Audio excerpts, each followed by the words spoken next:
Et bonjour tout le monde. Donc voilà, on se retrouve et cette fois on va partir en mer ensemble.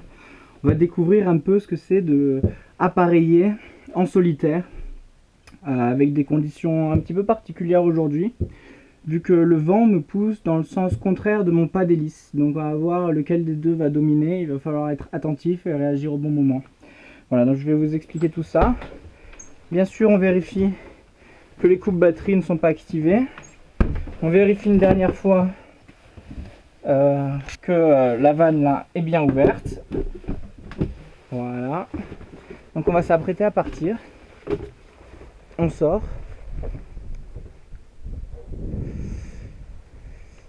Et première chose à faire, on regarde d'où vient le vent. Donc on voit que le vent il vient de là-bas.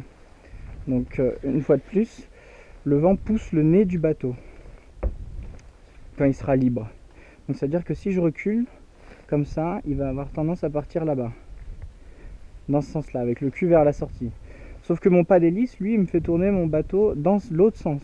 Alors on va voir lequel est le plus puissant. On va reculer en marche arrière et on verra bien la différence. Je pense que on verra bien, parce que là il y a très peu de vent, donc je ne sais pas si ça aura beaucoup d'influence. On verra bien, ça sera le bon test.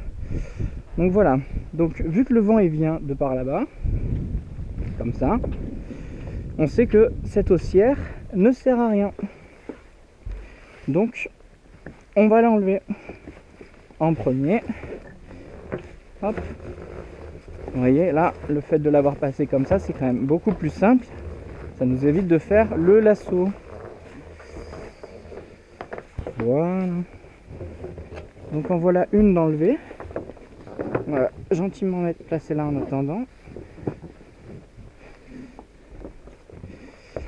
Voilà, on a deux trombelles qui tiennent le bateau. On va à l'arrière. Hop, défaire là les nœuds de chaise que j'avais déjà défait un peu au préalable parce qu'ils étaient durs. Voilà, pareil, donc on va changer de place. On va plus pas revenir ici. Alors du coup, on enlève tout. De toute façon, c'est un conseil, hein, c'est de partir avec toutes vos amarres, ou à moins que vous ayez des amarres en rab. Mais c'est très déconseillé de laisser tous ces amarres parce que si vous devez accoster ailleurs et que vous n'avez plus d'amarres, je vous explique même pas la situation. Donc voilà, donc on a l'ombelle et la dernière pointe. Maintenant, on va, hop, on vérifie qu'il n'y ait pas un bout de derrière. Voilà, qu'il n'y a rien qui traîne dans l'eau. Vous voyez qu'on est bon. Et on va faire préchauffer un peu le moteur. On va les faire tourner un petit peu. Donc, on met la clé. On met sur Glow pour justement faire du préchauffage. 10 secondes. Et quand c'est préchauffé, hop, on passe en mode on.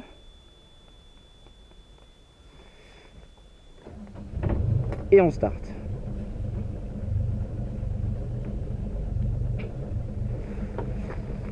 Voilà, impeccable. Alors,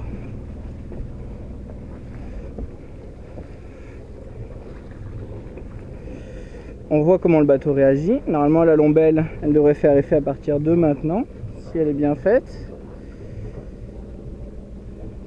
Vous voyez que le bateau, il a déjà envie de partir vers là-bas. Donc, on va se dépêcher.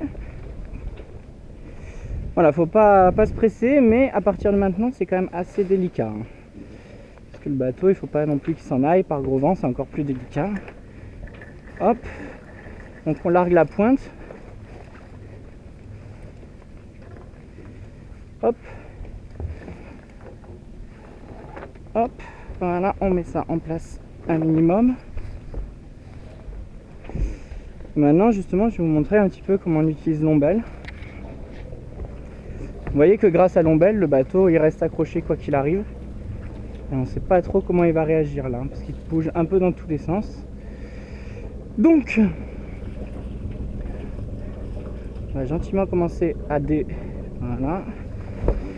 Et là, on enlève vite l'ombelle en la récupérant par l'extérieur, comme ça. Voilà. Donc là on a notre bateau, vous voyez que c'est le vent qui a gagné, hein. Donc là on enlève les gaz, hein, ça sert à rien d'aller trop vite. Le vent a gagné sur le pas d'hélice, donc c'est un bon à savoir, même qu'il n'y a pas de vent. On va faire une petite sortie en marche arrière, c'est pas grave, il faut laisser le bateau aller, vous voyez, hein, que je le laisse aller, je vais lui redonner un tout petit peu de gaz pour être manœuvrant, pour pas que ce soit non plus que de la dérive. On regarde bien derrière, bien sur les côtés. On n'a rien oublié à quai, c'est très bien. On redresse la barre.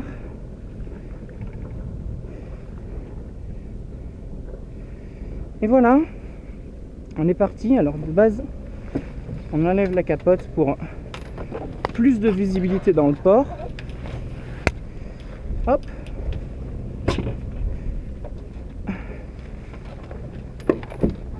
Voilà. Et voilà. Donc vous voyez que là, pour cette fois-là, on part en marche arrière, quoi. Donc il faut être capable de pouvoir faire les deux. Pareil, piloter en marche arrière, ça réinverse la barre, sachant qu'elle est déjà inversée de base. Ça peut perturber.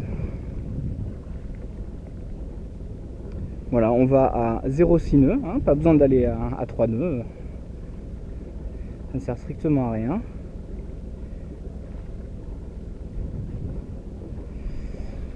Voilà. Vous avez vu, donc du coup la pointe qui retient le plus le bateau, on le fait en dernier, enfin en avant-dernier. Et là du coup on va vers l'arrière du bateau, dans le cockpit, pour mettre un tout petit peu de gaz pour justement quand même avancer avancer en continu, hein, enfin plutôt reculer là pour le coup. Et après, une fois qu'il n'y a plus que l'ombelle qui tient et qu'on est prêt à partir, on lâche l'ombelle, on la récupère assez vite. Et là on reprend vite la barre, hein, pour justement... Voilà, il y a quand même de la place, mais j'imagine qu'il doit y avoir des ports où il y a moins de place pour virer.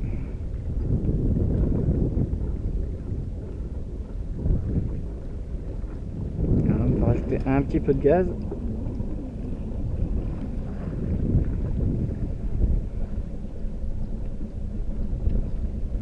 Donc voilà, pas de précipitation, surtout. Et beaucoup de sang-froid s'il y a quelque chose qui se passe pas comme prévu.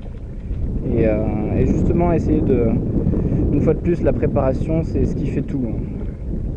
Un bon départ, une bonne arrivée, c'est justement la préparation, l'anticipation. Vous voyez que là, on arrive dans un décor assez particulier quand même, de voir autant de mâts. Hein, et encore là vous voyez, je sais pas, même pas la moitié de, même pas, hein, un tiers voire un quart de ce qu'il y a en vrai. Vous voyez qu'il y a pas mal de vent, donc on va bien s'amuser, hein.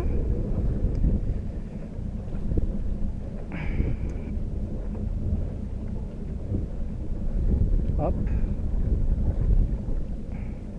Et voilà. Donc cette fois c'était en marche arrière, une prochaine fois ce sera peut-être en marche avant. Tout dépend de la direction du vent. C'est vrai que normalement un vent d'est c'est assez rare ici, souvent c'est un vent d'ouest. Voilà.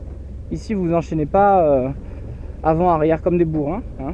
Il faut y aller gentiment pour l'échangeur parce que il peut souffrir et ça c'est pas terrible. Un petit coup de fouet, voilà, pour casser l'air, casser l'élan du bateau, et du coup on est reparti. Voilà. Bon bah écoutez, opération réussie, je suis content. Toujours délicat. Et là vous voyez que ça se passe en douceur et sans précipitation si tout est bien mis en place. Voilà, bon bah écoutez, je vous embrasse et je vous dis à bientôt sur l'eau. Ciao ciao.